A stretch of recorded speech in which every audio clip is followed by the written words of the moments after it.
Welcome. I'm Claudia Bester, and I'm the Director of Public Programs at the Hammer Museum. Together with UCLA History Professor Brenda Stevenson and the UCLA Department of African American Studies, we're presenting a series of programs about the 1921 Tulsa Race Massacre, one of the worst episodes of racial domestic terrorism in our country's history. And I want to thank James Fugate and Tom Hamilton, the owners of Esalen Bookstore, for their insight and ideas for the series. The Tulsa Massacre was a momentous event in America, but it wasn't a standalone incident. So sparked by this 100-year anniversary, we're trying to unpack the history and the legacy of racial violence in the United States through 4 online panels. The first one was a discussion of the history of the massacre, what exactly happened in Tulsa in 1921, and what was the immediate aftermath. For the second panel, we spoke with the creator and writers of the HBO series Watchmen, in which the Tulsa Massacre is portrayed and is the central through line of the series. The third panel examined systemic impediments to Black economic empowerment. And those 3 panels are available now for viewing on the Hammer channel. Tonight is the final panel, in which we're hoping to discuss the Tulsa Massacre as part of a centuries-long legacy of domestic terrorism against communities of color in U.S. history. Tonight's program will be roughly in 2 parts. First, we'll look at the United States historically, from its very beginning with the enslavement, displacement, and state-sanctioned genocide of indigenous people, to the enslavement of Africans and the origins of policing with its roots in slave patrols. We'll talk about other race massacres, including the 1871 massacre of Chinese immigrants here in Los Angeles. And then we'll bring the conversation around to the present moment. But first, what do we mean when we say domestic terrorism? When we think of terrorism, most of us might think first of 9/11. So we might instinctively define terrorism as an active force in the name of religious fanaticism combined with political aims. Well, there are a lot of definitions of terrorism, but at its core, terrorism is the use of violence and fear to intimidate and threaten a civilian population or government. And domestic terrorism is terrorism based in and executed in the United States by our own citizens without any foreign interference. By any definition, 1921 Tulsa Massacre is a perfect example of domestic terrorism. A racist white mob perpetrated horrific acts of violence against the Black population of Tulsa with the aim of destroying their bodies, their property, their business, and their humanity. The mob was also sending a clear message to all Blacks in Oklahoma and throughout the country. Stay beneath the heel of our boots or we will destroy you. That's the same message that was blasted out loud and clear by lynchings and the sadistic public torture and mutilation of Blacks, Asians, Native Americans, and Mexicans throughout the country. Another common feature of terrorism is that the perpetrators select victims and locations in order to maximize shock value. And lynchings are an example of that kind of atrocity, obscene, very public acts of murder, often with hundreds to thousands of witnesses, to carry that message as far and wide as possible. Stay beneath the heel of our boots or we will destroy you.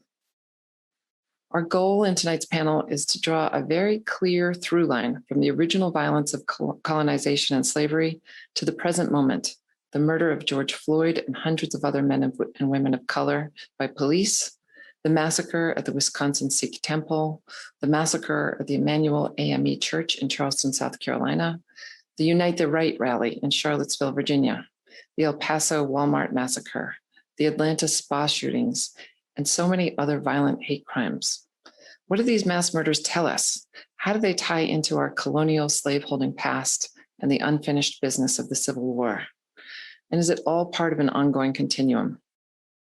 And I'm going to repeat myself here. Terrorism is the use of violence and fear to intimidate and threaten a civilian population or government. Domestic terrorism against communities of color has been going on since our country began, and it's still going on. You can't separate the terrorist impact of 19th and 20th century lynchings from the hate crimes of today. So we have a lot to cover, and I'd better introduce our expert panelists for tonight. Eric Foner is Professor Emeritus of History at Columbia University, and he specializes in the Civil War and Reconstruction, Slavery, and 19th Century America. His 2011 book, The Fiery Trial, Abraham Lincoln and American Slavery, won the Pulitzer Prize. His latest book is Gateway to Freedom, The Hidden History of the Underground Railroad.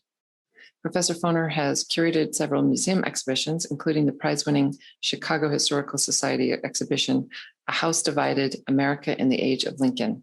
And Columbia University will host a new free online course taught by Professor Foner on the Civil War and Reconstruction beginning in mid-September. Jeffrey Ostler is a professor of Northwest and Pacific history at the University of Oregon. He's a specialist in the history of the American West with a focus on the history of American Indians. He's the author of several books, including The Lakotas and the Black Hills, The Struggle for Sacred Ground, The Plains Sioux and U.S. Colonialism from Lewis and Clark to Wounded Knee.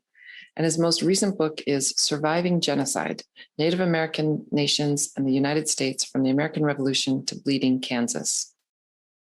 Margaret Huang is the president and CEO of the Southern Poverty Law Center in Montgomery, Alabama. She's been a leading advocate for human rights and racial justice for 25 years. Throughout her career, Huang has championed for equality and human dignity, advocating against discrimination and oppression in all of its forms.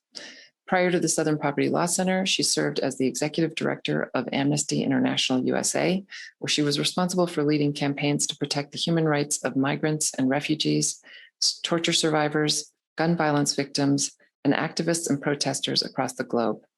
She's worked with members of Congress on critical pieces of legislation, and she's advocated before the United Nations Human Rights Council, as well as the Inter-American Commission on Human Rights. Dr. Brenda Stevenson is our moderator tonight, and as I mentioned, she's been my collaborator in putting together this series of programs. She's an internationally recognized scholar of race, slavery, gender, family, and racial conflict. She's a professor of history and African American studies at UCLA, and she's on her way to England, where she'll be the inaugural Hillary Rodham Clinton Chair in Women's History at Oxford University. Her most significant books include Life in Black and White, Family and Community in the Slave South, The Contested Murder of Latasha Harlins, Justice, Gender, and the Origins of the LA Riots, and What is Slavery? So now I'm very pleased to turn the discussion over to Eric Foner, Margaret Huang, Jeffrey Ostler, and Brenda Stevenson. Welcome. Well, welcome everyone, and thank you for joining us. I'm Brenda Stevenson, and I will be moderating this fantastic panel today. We are continuing our discussion of the Tulsa Massacre. We are in the 100th year of the anniversary of the massacre, which began at around May 31st in 1921 and went through June 1st, 1921. For those of you who have not been with this programming before, and for those of you who still don't really understand what happened with the Tulsa Massacre, there was a mob that destroyed a Black community, the community of Greenwood in Tulsa, Oklahoma. It was known as the Black Wall Street. It was a place where there were many people in residence, but also what it was known for was the fact that many of these people were extremely well educated and they were very entrepreneurial. And so within about 24 hours in time, the entire 30 block or so business district that was Greenwood disappeared. It was burnt to the ground, either bombed or set afire, and at least 300 people were killed, mostly African-American people who had lived in the community. So what started this event? Well, many things did, and we're going to talk about both the beginning and the end as we are now in the present with regard to domestic terrorism. But in this particular event, the one spark was that a young Black man walked into, Dick Rowland walked into the Drexel department building or Drexel store building and got into an elevator with a young white woman and fell against her or tripped on her or touched her in some way. She screamed, she ran out. There was a rumor spread immediately that he had sexually assaulted her. He was arrested. There was the feeling that indeed he was going to be lynched. And so we had people from the Black community to come to where he was to support him and the cause of justice in our society, and there were people who came from the town to support what they believed was righteous justice, which was a lynching.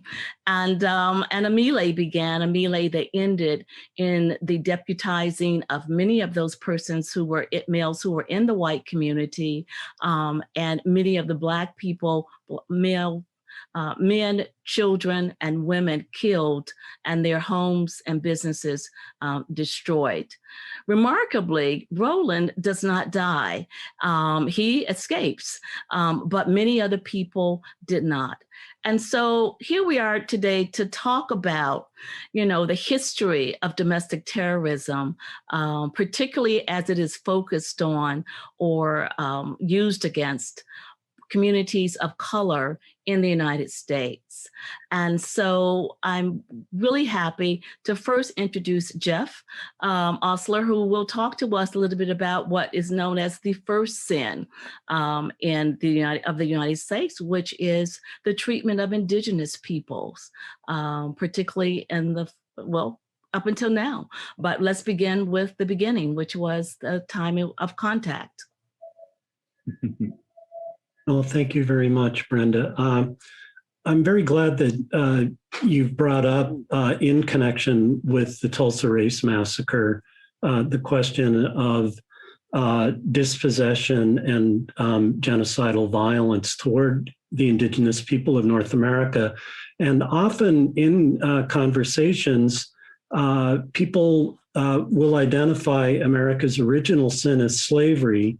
And I do think it's important, and you've pointed this out, that if we're going to talk in terms of original sin, I myself prefer a non-theological term of crime, foundational crime, but that there really are two. And I think they're deeply connected too throughout our history. And so slavery, the enslavement of African people, but also the dispossession of Native people. And we certainly see a through line between that original invasion of North America by Europeans and then bringing, enslaving people for labor in certain parts of North America, the Caribbean, other parts of the Western Hemisphere. We certainly see a through line, I think, through Tulsa and to the present in many ways. It's not that everything always stays the same, but I think we can really identify enduring structures as a result of this foundational moment. Well, thank you. And so when we talk about enslavement, of course, we're talking about enslavement of indigenous people as well as African people, and a few indentured servants that we can talk about as well, and other peoples too. But we principally are talking about indigenous people and people of African descent. So I turn to you, Eric, to just talk a little bit about the slave experience in terms of domestic terrorism. I mean, as a descendant of slaves in the United States, I would say I would think of it as acts of terrorism, the kinds of things, and as a scholar of it as well. But can you elaborate a little bit? Yes, well, slavery is inherently a system of violence. It was violence that led to the capture and kidnapping of men, women, and children in Africa, and their transportation across the Atlantic and the Middle Passage to become enslaved workers in what would become the United States, as well as the Caribbean and other parts of the Western Hemisphere, of course. And of course, violence was necessary to maintain the system of slavery. Violent punishments of slaves for all sorts of offenses, real and imagined, from running away to not bringing the meal in time or things like that. There's much, a great deal of evidence, records of the brutal treatment of slaves throughout the whole history of slavery, the 250 years or so of slavery in the area that becomes the United States. So yes, and then, but also relevant to the present moment, which we will talk about, is eventually what you might call the deputizing of the entire white population to police and discipline the slave population. Any white person could apprehend a black person who was, and demand to see a pass or demand to see free papers or demand to see evidence that they were not trying to run away from slavery. Any white person could arrest any black person. And we have seen examples of some of the heritage of that or the legacy of that in the past couple of years. So in the old lost cause mythology, slavery was a kind of paternalistic institution where actually slaves were treated rather well. After all, they couldn't be unemployed, they would be cared for in old age.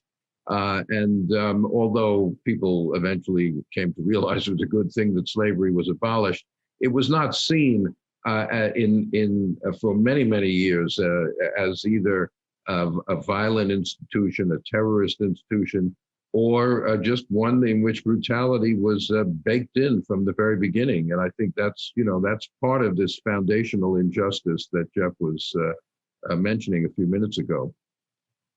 Well, thank you very much. And of course, the ways in which historians and scholars and the people on the street have looked at the abuses of people of color by other persons, American citizens, et cetera, has often hidden the violence. And also, as we saw what that happened with Tulsa as well, for years and years and years, people didn't speak of Tulsa. It certainly wasn't reflected in the public school books that were written in histories in general, as it was with the treatment of indigenous people and the treatment of people who were enslaved too. And I think one of the other connectors too that we want to make with Tulsa eventually is the lack of economic opportunity, but along with the actual undermining of economic opportunity and economic progress of indigenous peoples as well as Black people in this country. So slavery not only was a system of domination and a system of abuse, but also a system of denial of economic progress and of course of huge economic exploitation as well. So we get to the middle of the 19th century and lots of horrible things have happened to indigenous people. The removal, for example, soon we're going to have many people moving to the West, or people are moving to what was called the West and displacing people. We're going to have the gold rush. And with the gold rush, we're going to see genocide happening there too. Jeff, would you speak a little bit about that kind of displacement and genocidal acts, especially during the period of Western settlement and the gold rush or the gold rushes? Yeah, well, you mentioned California, and from the time of the discovery of gold for the next 20 or 30 years, I think we have what scholars now widely accept as a genocide in California. The native population is estimated at about 150,000 in California in 1848. And by 1873, it's estimated to be 30,000. So that's an extraordinarily shocking and catastrophic population catastrophe. And it involves direct violence against indigenous people, although it also involves forcing indigenous people into horrific conditions where they are very vulnerable to disease, malnutrition, social stress, all interacting. And really, it's those factors that explain the majority of that demographic catastrophe. There is genocidal violence at the center, but there's also these other factors. And we do have that case now very well documented, I think. We have less of a sense, I think, of genocidal violence as being pervasive throughout the creation of the United States as a continental empire, really from 1776 into the 20th century, certainly into the late 19th century. So many scholars do say, yes, there was a genocide in California because California is so unique with a huge number of single men rushing in, a weak state, vigilante violence, settler militias. But in the rest of the United States, maybe not genocide, maybe something less than that. I actually think that's not the case. I think genocidal violence is actually quite pervasive. And I think there's other forms of genocide that accompany U.S. continental expansion or the building of a continental empire. The removal of Native people doesn't necessarily mean that people are being killed at the point of a gun, although that certainly happens. Mm-hmm. But it's a very violent process to remove people from their homelands and relocate them elsewhere. And the catastrophes of population decline associated with removals are very shocking, both in the South and in the North. Mm-hmm. And the policy of removal is usually not recognized as a policy of genocide because it was put forward with the intention, supposedly, of saving people. Mm-hmm. Then, of course, it actually has the precise opposite effect. But my view is when you continue to pursue a policy with genocidal consequences, and the policy was pursued for decades and decades, and you know what's happening and you don't quit the policy, you're committing genocide. So I do think that this is a quite pervasive phenomenon in 19th century US. Thank you. Well, when we look at the middle of the 19th century, we're also looking at the influx of lots of immigrant groups.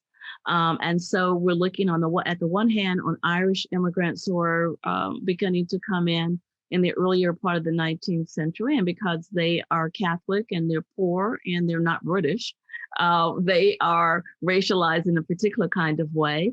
And we also have Chinese immigrants who are coming in on the West Coast in the 1850s and later to work on the railroads, to provide additional labor.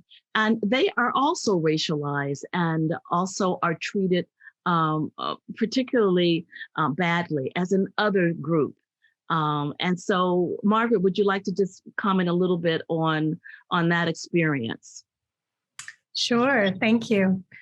Well, of course, my experience is primarily with the Chinese who immigrated to the country. Mm-hmm. And there, what we witnessed was actually a series of both legal and then societal discrimination against the community. Of course, the societal discrimination started with probably the very first arrival, but it was soon followed by legal discrimination with the first Immigration Act with the Chinese Exclusion Act being passed to actually prohibit and reduce the number of Chinese being allowed into the country. It was accompanied by another law, which perhaps my colleagues might also discuss, which actually declared that Chinese women would be excluded, particularly because they were sexualized in the law. And so the expectation was women who are coming over here were of poor moral character and should be excluded altogether, which of course prevented Chinese men from potentially finding Chinese wives and then having children who would then have a claim to US citizenship. Mm-hmm. So those were the first laws enacted to prohibit a particular group of immigrants from coming to the country at all. And it set the stage for a series of domestic terrorist attacks against the Chinese community, particularly in the West Coast, but also in other parts of the country. Absolutely. Thank you. And so we have, for example, the 1871 Chinese massacre in Los Angeles. We have the other massacres that occur in San Francisco, Denver, etc. Along with that, as you say, the destruction of the family, because not allowing women to come and to marry Chinese men, and not allowing Chinese men to marry across the color line, as well as Black men were not allowed to do, for example, or women for that matter.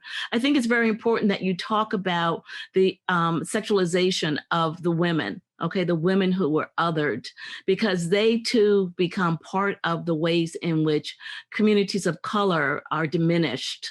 They're not only diminished in terms of economically and also in terms of legal rights, but also socially and culturally as well. And so we see that happening across these groups of people.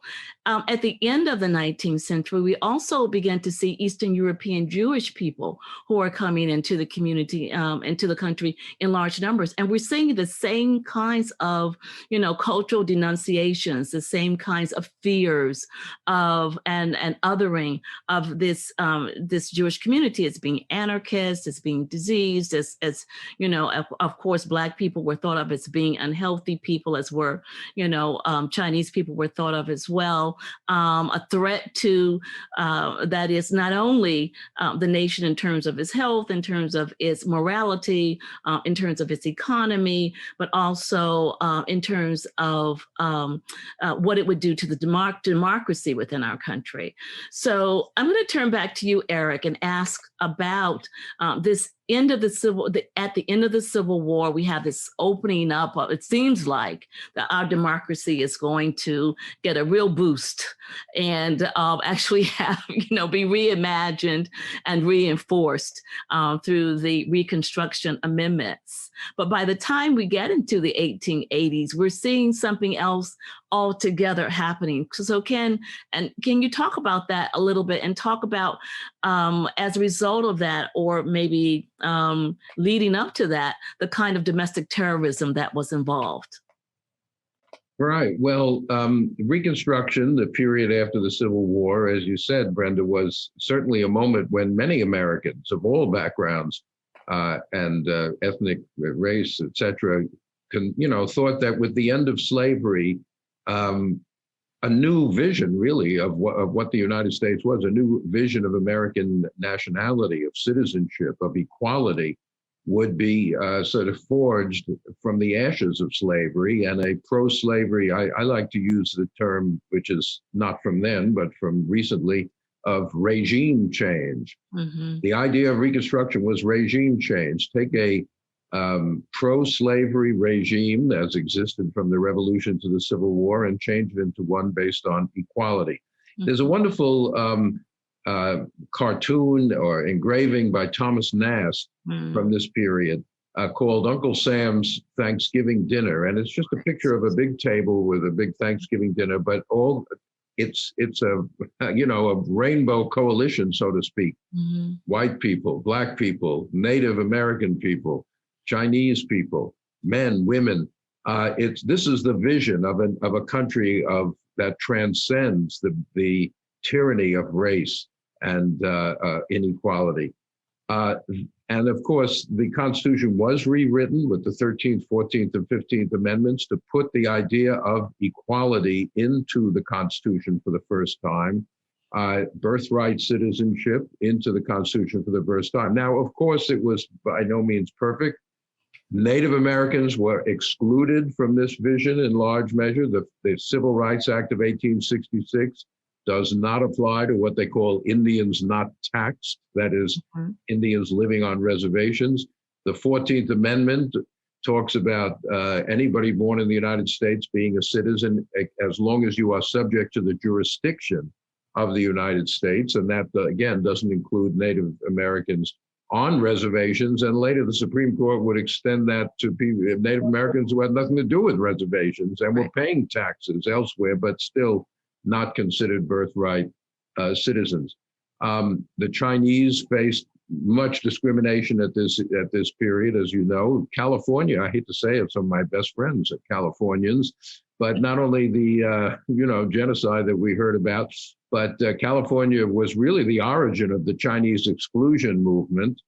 That's where, of course, the largest number of Chinese immigrants were there, starting with the gold rush and then afterwards. California refused to ratify the 15th Amendment because they were afraid that somehow Chinese men would gain the right to vote, which, of course, white Californians were adamantly against. But nonetheless, the progress that was made did spark, as Brenda said, a violent racist backlash if we talk about domestic terrorism in American history, we've got to pay a lot of attention to Reconstruction, the rise of the Ku Klux Klan, and groups like that, kindred organizations that use terrorism, that's all you can describe it as, to try to weaken and overthrow the Reconstruction governments in the South and to restore white supremacy in every realm of life, not just in the political realm, in voting, but in access to jobs, in access to public accommodations, in,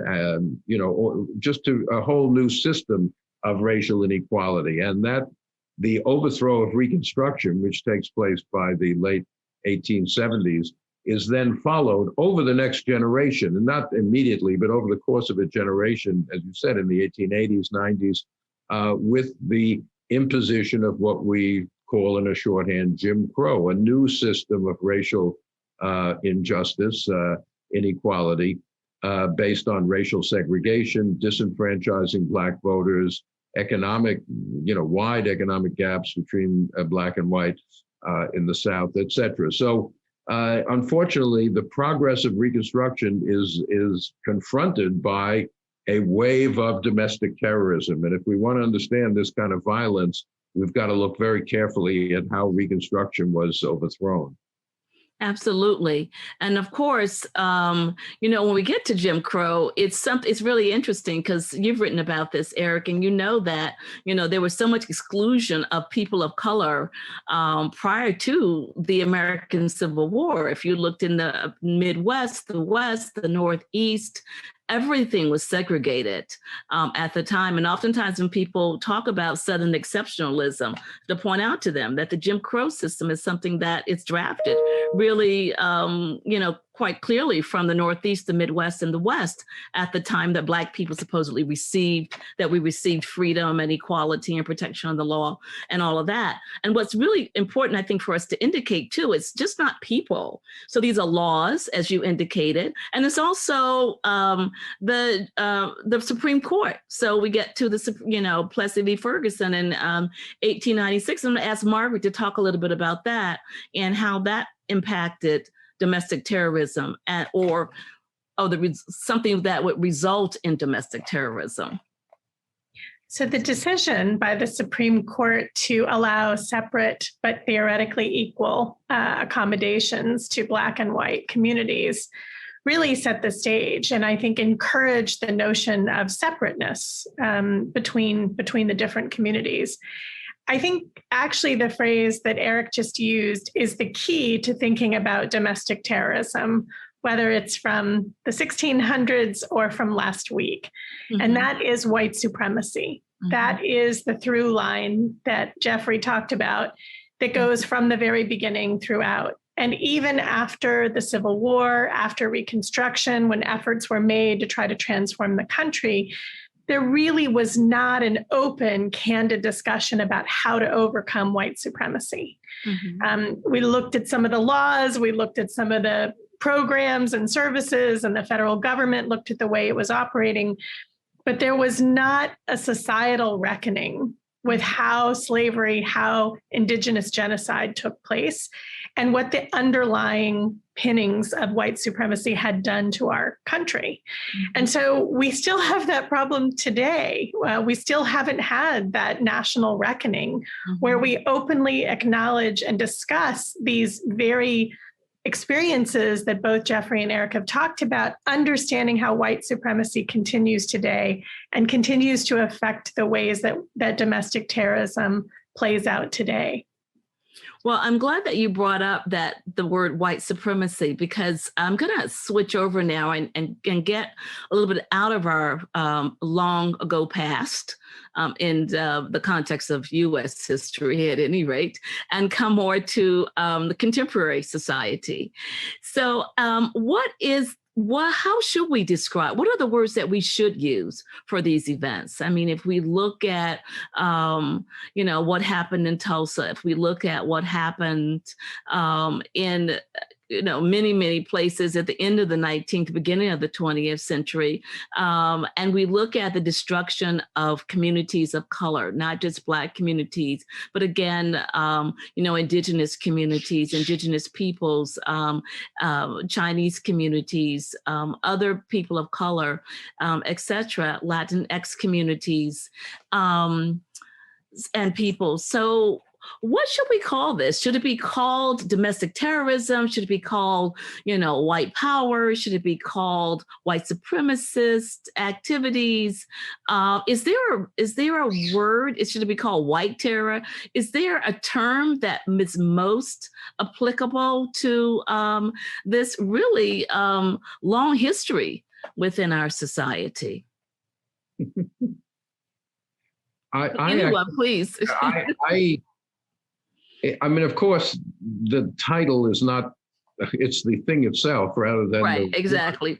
But nonetheless, obviously, what you call something matters and how people, and it helps to shape how people understand it. I mean, personally, I think domestic terrorism is a very valuable naming device, because people have a sense in their own minds of what terrorism is, which usually involves foreigners, especially after 9/11. We're coming to the 20th anniversary of that very, very soon. But if you turn on TV, you'll hear about terrorists in the Middle East, terrorists in other parts of the world, always somewhere else.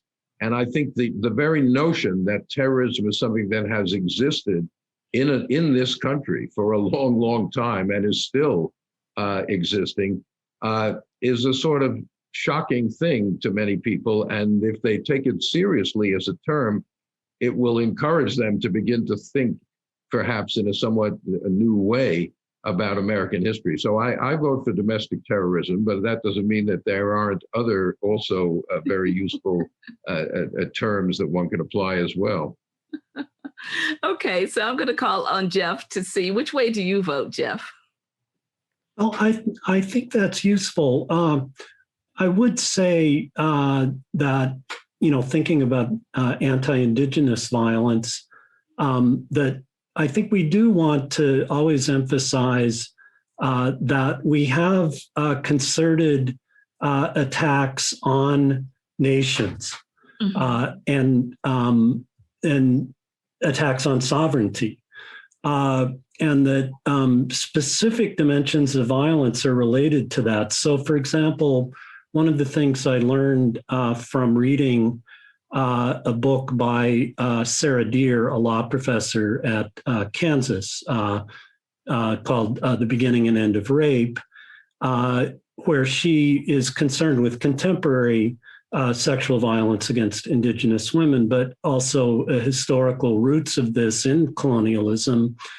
And, she argues that rape of Indigenous women is an attack on the national sovereignty of Indigenous nations and communities, because women being at the center of communities.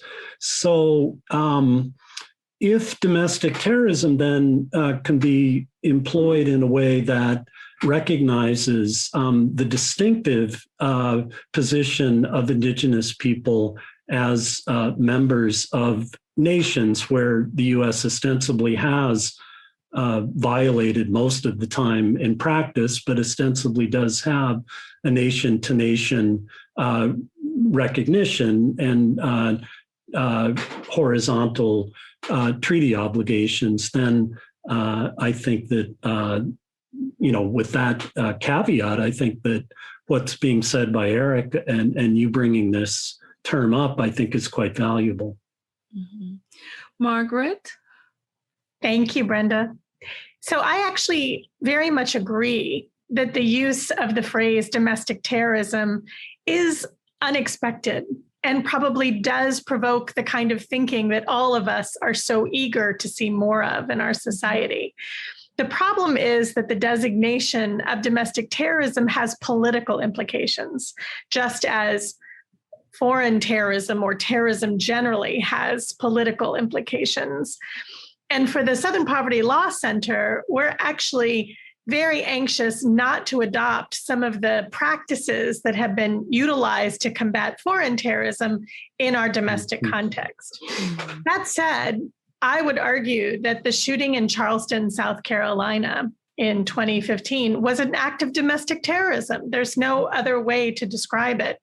And so we find ourselves in this complicated space of acknowledging that, in fact, it meets a definition absolutely, and it's important to call it out as such to make sure that people understand both the goals of the action and the consequences of that particular crime.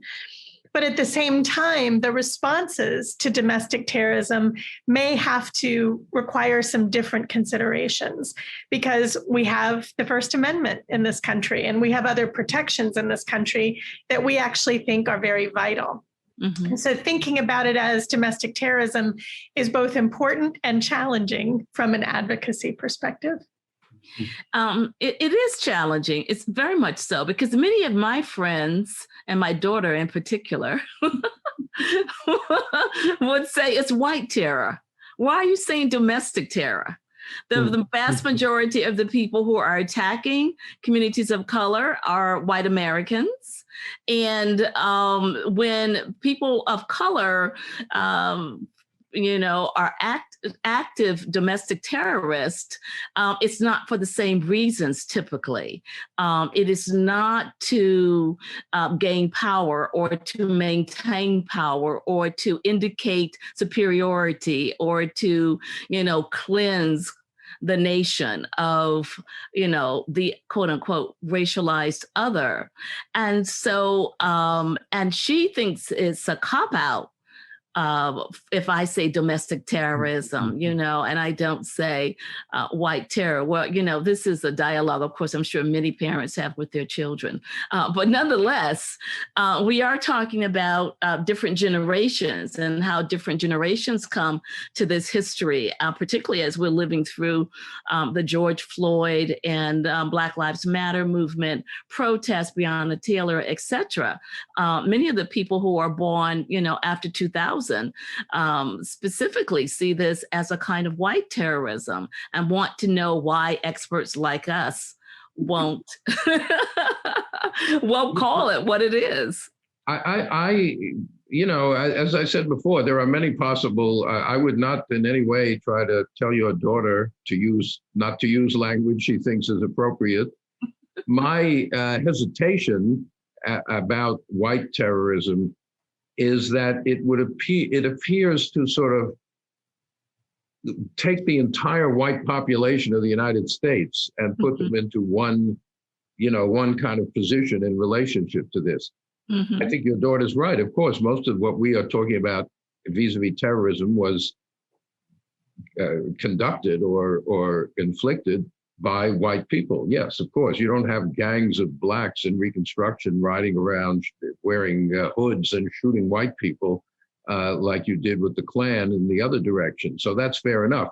But I think, to me, the term white terrorism ignores the fact that in this history we've sketched, there have always been white Americans, whether it's the abolitionists before the Civil War or people who fought against Jim Crow or in the 1930s, or people connected with the Southern Poverty Law Center, who have not who have been vehemently opposed to this kind of terrorism. So that's my hesitation about any more than sometimes you read in the newspaper when we talk about the police and their treatment of African Americans. People who, not Black Lives Matter people, but black on black violence. There isn't any talk about black on black. That's a ridiculous term, black on, but when you attach a racial label to these things, I think it narrows the discussion a little too much. Well, I would argue, sorry, Brenda. Go right ahead, please. I would argue that it's actually critically important to talk about race for all the reasons that my two colleagues have just described. It is because of white supremacy that we're talking about the problem of domestic terrorism. So the challenge is that white supremacy influences not just white people, but all people in the country, right? And we've seen people of color January 6th, who participated in the insurrection, who see themselves as part of this movement, who may identify as white. They may not be perceived as white by other people, but it's because white supremacy has influenced the way we all think about these challenges. And that's why I think you have to tie domestic terrorism to white supremacy. I wouldn't necessarily use white terrorism because I don't think it's as helpful, because it doesn't necessarily capture all of the different people involved in various activities. But understanding how white supremacy has influenced the way all of us think about these issues is actually vital to really coming up with solutions. Absolutely. And, since we're talking about, white people who were involved in the civil rights movement, the abolitionist movement, Standing Rock pipeline movement and all of that, that brings up the really, I think, crucial picture or discussion about allyship, and how that plays out in American society and how effective and impactful it can be. With the abolitionists, for example, is extremely effective and impactful, but is that the answer to the systemic racism that we see and the kind of domestic terrorism that we continue to be victimized by? Margaret, please. Thank you. One of the most important tenets of white supremacy is the goal of dividing all of the communities that coexist. And it's how it's been so effective. It has pitted different communities against one another. It has made certain communities of color try to distance themselves from other communities of color. And it has perpetuated the systems of injustice. When practically looking, when we look forward over the next 20 to 50 years, our country's demographics are going to change quite dramatically. They already are changing quite dramatically. But white supremacy is continuing to keep us separated and to prevent us from coming together to look at how we could transform the way our country thinks about issues of race and privilege and power as a very different model. So I would argue that if we're going to be effective, allyship is the only way that will work, because we'll never have a majority of one community of color who could then maybe try to dictate the way that we move forward. I think we're moving into a pluralistic, multicultural, multiracial society, and working together is the only way that we're going to be able to overcome the tenets of white supremacy. But it is going to require all of us, not just one or two of our groups working together. Thank you. I think absolutely. Thank you so much. I want to get to the question of gender, because I'm a historian of gender to a certain extent. So I want to go to the question of manhood, white manhood in particular, as opposed to, for example, indigenous manhood or Black manhood or Asian manhood. And where is white manhood and this whole question of manhood located in our discussion about domestic terrorism? Who wants to take a stab at that? Eric, I'm going to ask you to start off, and then I'm going to our other identified male. It's a little beyond my pay grade, but I will. I'll see what I can come up with. Excuse me. Bless you. I'm glad you introduced in there, and this relates back to what we just heard. The notion of manhood is not confined to any particular group, right? Notions exist in all communities, Hispanic and Black and white and Asian. And I think one of the things that was most disturbing to me, actually, in the last election was the fact that men, particularly among some of these communities of color, increased the percentage by which they voted for President Trump for re-election after the 4 years of his impasse. In other words, Trump's image of machismo, so to speak, has an appeal to men across the color lines. Hispanic men also in Texas and other places. Most of them did not vote for Biden, of course, but what I'm talking about is the trend lines. People that what some of my pals, my friends call toxic masculinity, does exist in all sorts of groups within this country. And I think what we have seen, that the people, not so much terrorism, but just people who are supporting of white supremacy in all sorts of modes, find that, appeal to a notion of manhood very appealing. But as I say, we also have to remember, back in the Civil War era, when African-American men joined the Union Army, remember Frederick Douglass, prove yourself men. Right. And, that this way, and that is the path to citizenship. But, there was an undertone of that one of the evils of slavery was to deprive African-American men of their natural or normal status as heads of household. They didn't exercise, real power on a plantation. It was the owner who did, even in terms of men's wives and children and family relations. They didn't have the autonomy that many white people did in their family lives.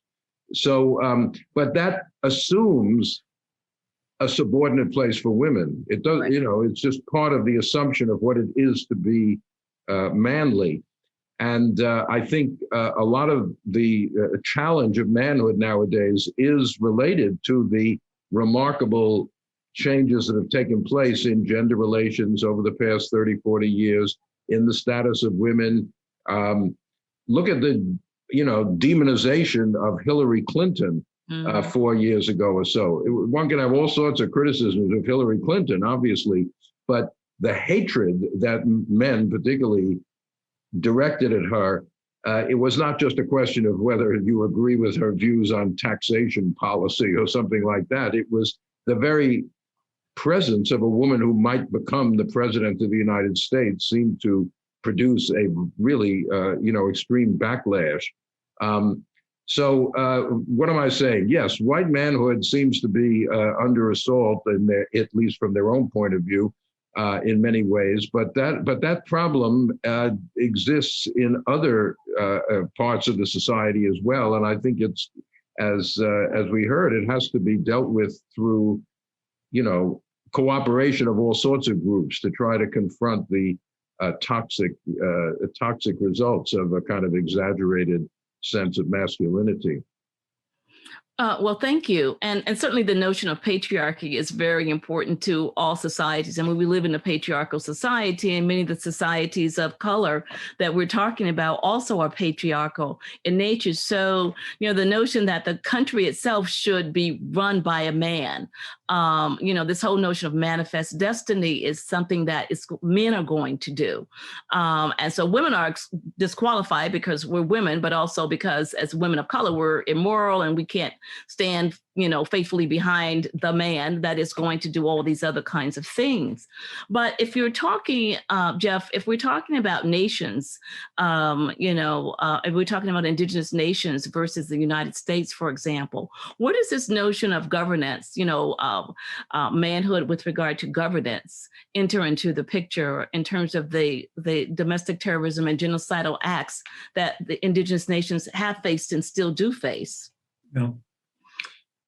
Well, we're talking about well over 500 federally recognized tribes now, and historically an enormous diversity. Sometimes people, I think, want to simplify the diversity of, before European colonization, indigenous nationhood and self-governance. Certainly, I think as a general principle, though, there is more role for governance by women in Native communities before colonization. Mm-hmm. And some of the things that colonization has done is to undermine that within indigenous communities. And of course, as you're saying, in all communities of color, There are issues around patriarchy, and there certainly are in reservation communities now, and people talk about this. So that is historically true. That said, I think that in terms of some of the discussions going on in the present, in terms of what indigenous people see in the future, and if we go to Standing Rock, for example, or other sites of indigenous people defending the land, defending the water, one of, I think, the key principles is kinship. And that's, however it works out in terms of, relations between men and women historically, that would be part of a larger issue in terms of thinking about indigenous understandings of kinship, which of course involve extended families rather than nuclear families, but also involve kinship, with animals, with the earth as a living being. And to me, I think that's one of the really important things that we need to pay attention to, and we can really learn from, especially as we face the looming, already present disaster of climate change and how we're going to deal with that. And so if we can think about and follow, I think indigenous people want us to be thinking in these terms and feel that they do have something to teach us. And I think this sort of kinship is very important. Yes, definitely. Thank you for those remarks. As much as I talk about manhood and their input in terms of domestic terrorism, I am always surprised and upset about the inclusion of women who have also been involved and invested in domestic terrorism across time, whether or not we're looking at the colonial period with indigenous people and enslaved people, whether or not we're looking at the Jim Crow era, the end of segregation, the lynching era, all that women are there, and they're there today, And so I'm going to ask Margaret to talk a little bit about the female investment in hate groups today, since you also at your center, you have Hate Watch. Mm-hmm. We do. The Southern Poverty Law Center has been monitoring the activities of hate and extremist groups for 3 decades now. And what I can tell you is that women have always played a role in the groups that we monitor. I think it's worth noting, as my colleagues have described, that women's role is quite prescribed within those organizations. Patriarchal violence is a term that we've used to describe the role that women are placed into in their actions on behalf of this kind of ideology. And what we see is that women's role is primarily associated with traditional roles, caring for the men who are doing the hard work, making meals, organizing, doing the behind the scenes role. We also have seen that often domestic violence is a very central part of the ideology. And many of the women who have left the ideology have talked about the abuses that they experienced as part of that organization. But you're right, Brenda, this is current. We saw women participate in the January 6th insurrection. And the woman who was shot and killed in that insurrection is frequently described by the supporters of the insurrection as being a mother and a wife, or it's her relationship with the men in her life more than the fact that she's a veteran or that, she had her own roles to play. And so I think this notion of what femininity is, what masculinity is, and how they are outlined by ideology, extremist ideology, and in those domestic terrorist groups is very much what we think of as the traditional norms, and is played over and over again, so that there really aren't opportunities for women to play leadership roles in those organizations. So I think we've done a fairly decent job of showing that this is a long history within our society, and one that we are really struggling with today. It doesn't seem to be going away. So what can be done to bring people to the center? That is, and I'm speaking about people who are, who really feel themselves under attack, and who are, I suppose that's one of the reasons why they are attacking other people. How can they be convinced that, that this is not what the United States was supposed to be, that this is not what democracy is supposed to look like, that every person, every race has contributed to American society, and positively so, and that we all deserve to be at the table? Is there any argument?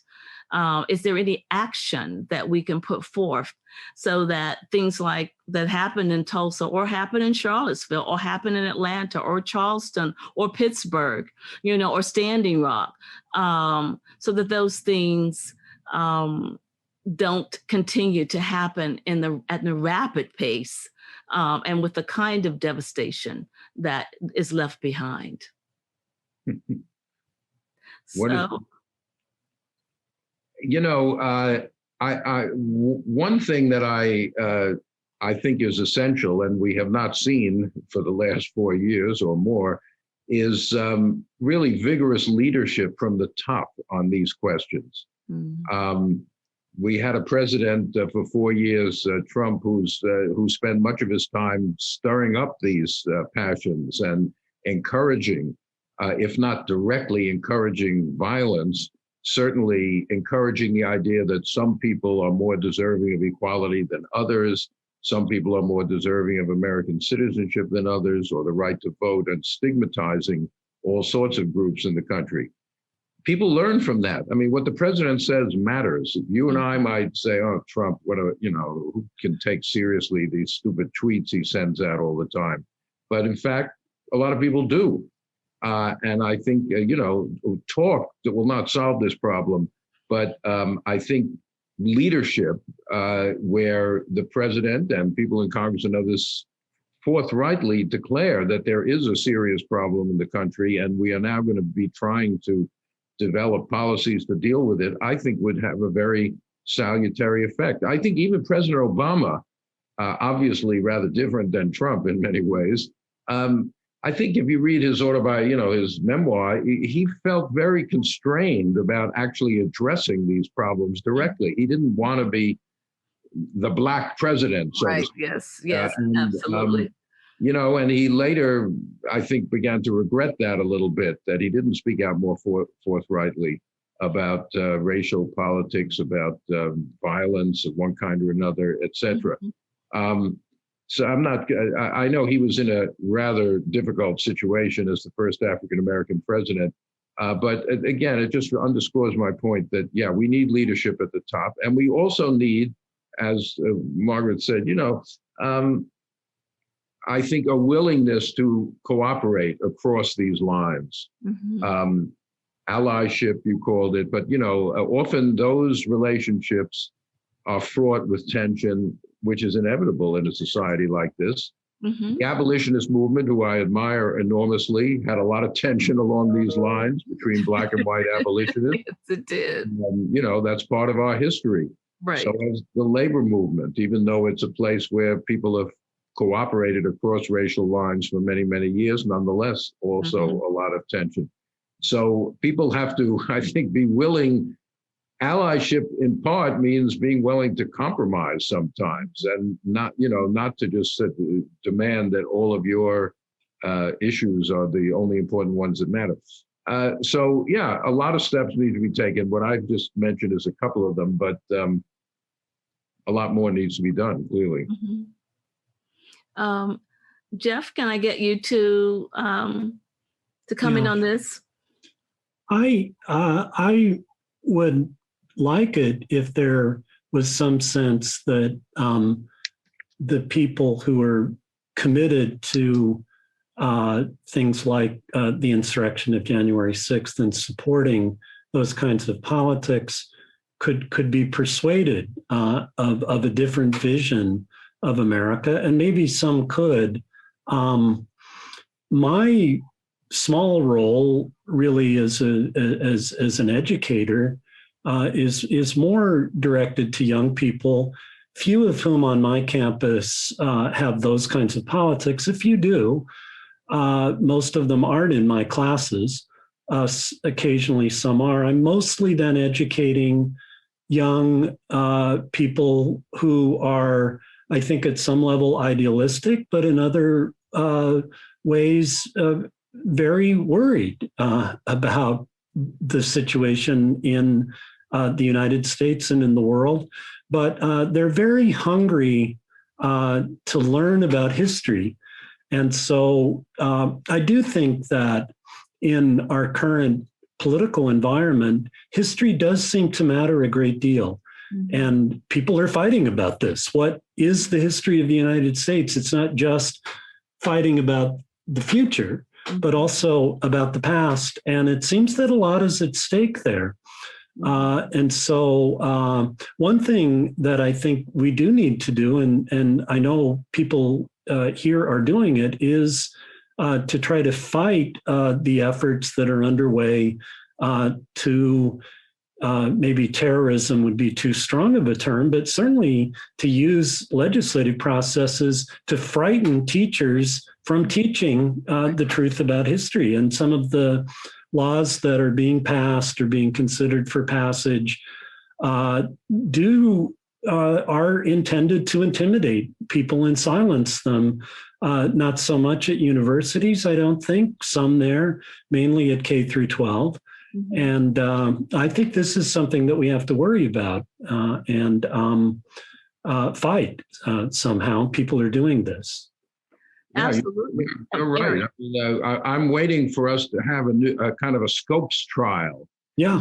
Where a teacher is put on trial not for teaching about evolution, which was the case in the 1920s with Mr. Scopes, but teaching about the history of racism. Mm-hmm. And that would violate some of the laws that have been passed, including, to go back to where we began, in Oklahoma. Oklahoma, yes. They passed a pretty stringent one about saying anything in a classroom that might basically disturb anybody in terms of the racial history of the United States.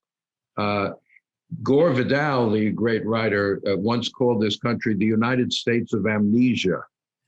And but even Gore, who didn't anticipate that amnesia would be required by law in a number of states, but that seems to be what's happening, as Jeff indicated.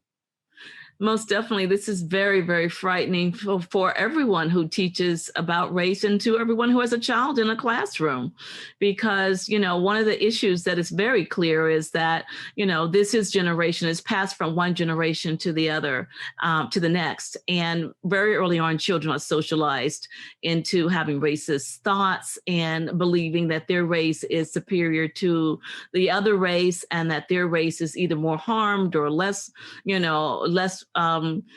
more willing to participate in American society than other people are. And so, this is something that happens very early on before they get into K. Don't think about 12th. This is before, this begins to happen before people even get into K. So I'm going to turn to Margaret, who is nearer, not dearer, but nearer to hate groups than the rest of us in the work that you do, and you've studied them so carefully. So what, if any, are the answers? Is it just to dismantle these groups? Is it to criminalize them, or they're criminalizing themselves to a certain extent, but it is to shine a bright light on their criminal activities? Because, we've passed laws and we've, and then we've ratified amendments to the Constitution, and all of those things have happened, and they've gone around and around and around.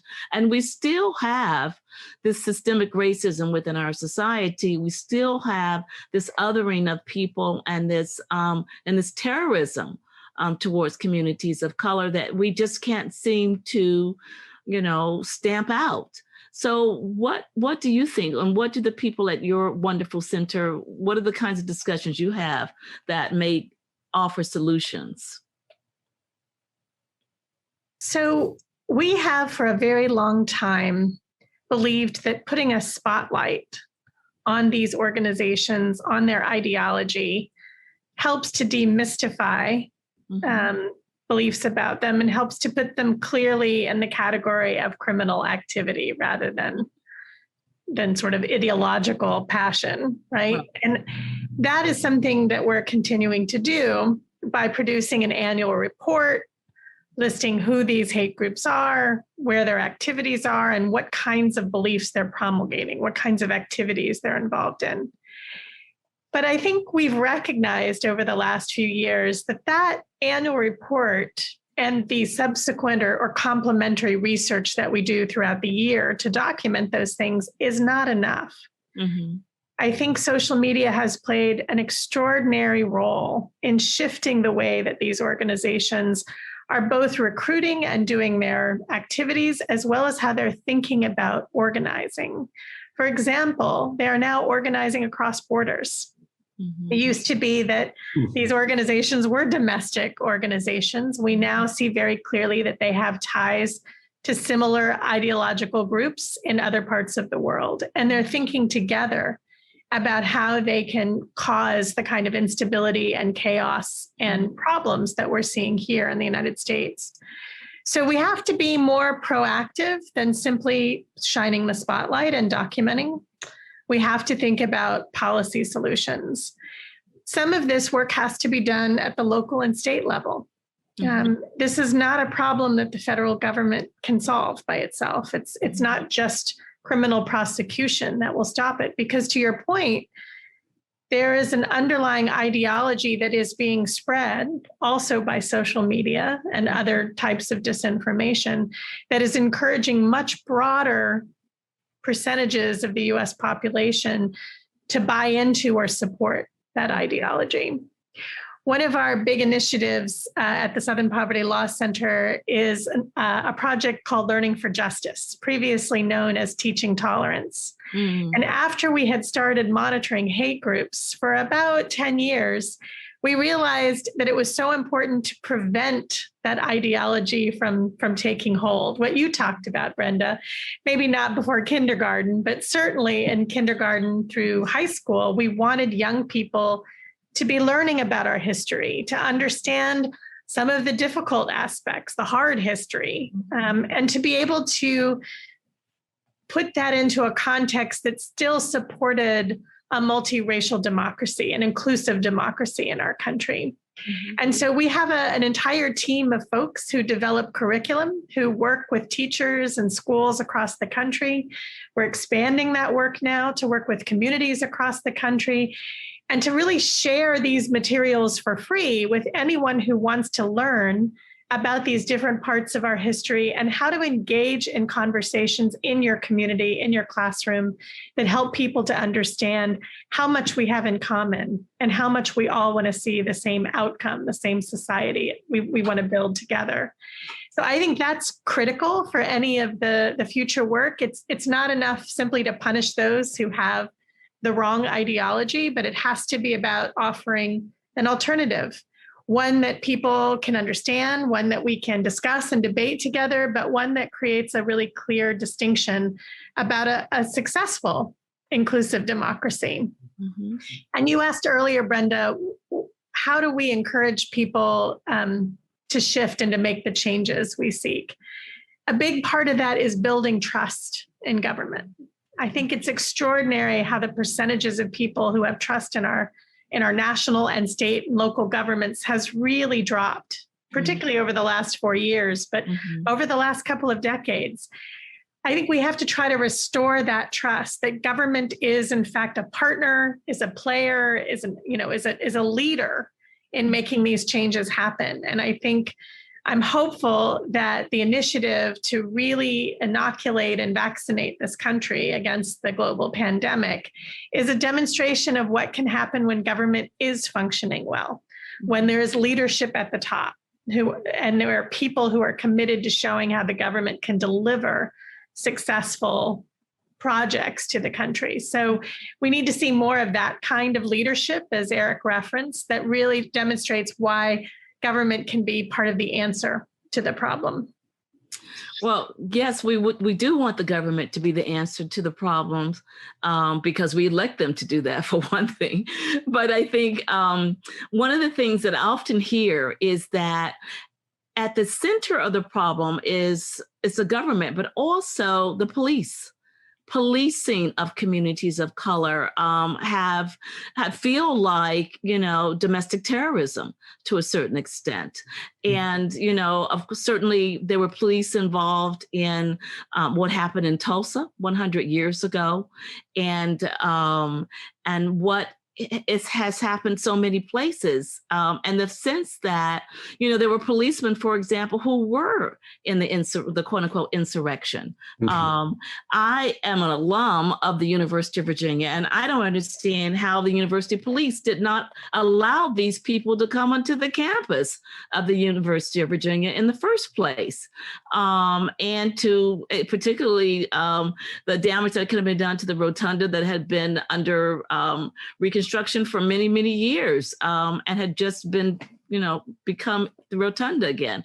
And so oftentimes people see it's not just the president, it's not just the elected officials, but on a day-to-day, basis in your life, on the street, in your car, in the shopping mall or whatever, we have policemen who surveil, who harass, who question, who assault communities or persons in communities of color. And that just makes it difficult to trust the bare bones of the society to do the right thing, because the police and the criminal justice system is part of that bare bones. So any solutions for our policing issue? Well, last question. Brenda, I also think it's very important to, understand the power of mass movements like Black Lives Matter over the past couple of years here, or a little before that, Occupy Wall Street and the movement for higher minimum wage. We have seen a lot of agitation in this country. Sometimes it turns people off, obviously. People don't want to have a nice, tranquil life, and they don't want to be bothered by people marching in the streets and chanting and demanding things. But I think, these movements have put these issues on our national agenda. They haven't solved them, but people are talking about the problems of policing and the unfairness of policing in ways they weren't a few years ago. And they're talking about inequality, not only racial inequality, but just general economic inequality throughout the society in ways where 10 years ago, that was not part of the political discourse at all. So, I think I think there are some grounds for hope, despite a lot of problems we face. That that many people have had their consciousness raised, so to speak, about these issues, and one can hope that if government is going to be part of the solution, the way we heard, that momentum can feed into positive action. Not only in Congress, not only in the president, but on the, policing is a local thing. And it's every community has to try to deal with this. And I actually think police are trying, one might not believe this by reading looking at TV news, are trying to act in a somewhat less racist manner than they used to. I think a lot of policemen are trying to do that. I hope they succeed if that is the case. Because communities of color do not want to be without police. I think, that's not, right. They're not demanding that there be no police. There's a lot of violence in those communities as well as all sorts of other communities. They want real policing, but they don't want every person who lives there to be considered a criminal by the police. I hope we can get, move down the road toward that sort of situation. Well, hope certainly is particularly important, very, very important in anything that happens in this country and globally as well. One of the things I think that people are very frightened of is this notion of race war. And it's a term that's been used repeatedly and historically as well, not just today. So do you think the possibility, I mean, people ask me this, they literally ask me, are we going to have a race war? And I don't know, and so, but the fear is there. So what do people mean when they say race war? When a hate group says, we're trying to get to the point of a race war, we're arming ourselves, we're training ourselves. Are we talking about something that looks like genocide? Are we talking about, actually armed warfare in the street, as we saw in Tulsa 100 years ago? Or are we talking about return to the lost cause, the 21st century version? Well, Brenda, I wanted to answer, if you don't mind, I wanted to answer your previous question on policing. Oh, yes, please do. Yes. It's important to remember that the institution of police was established originally as slave patrols. Right. So the history of policing is grounded in white supremacy and the role of police to restrict the movement of people of color, particularly Black people, and to go and bring back people who have escaped their enslavement. So it's no surprise that the institution has failed to leave behind those elements of white supremacy that started the whole institution to begin with. But I don't disagree with the signs of hope. I will tell you that the city of Minneapolis, which has had two of the most terrible shootings of Black men in the last year, George Floyd and Daunte Wright, has recently announced a new proposal for their law enforcement. And this is being done by the community, not by the police, but by the community leaders. Mm-hmm. And they're redefining what community safety means and what it looks like. And it's not an abolition of the police, but it is a completely reimagining of how the functions of policing can be done in ways that don't threaten a community. And so there is a proposal to have a completely different group of responders when there is a mental health crisis or a homeless person who's seeking help.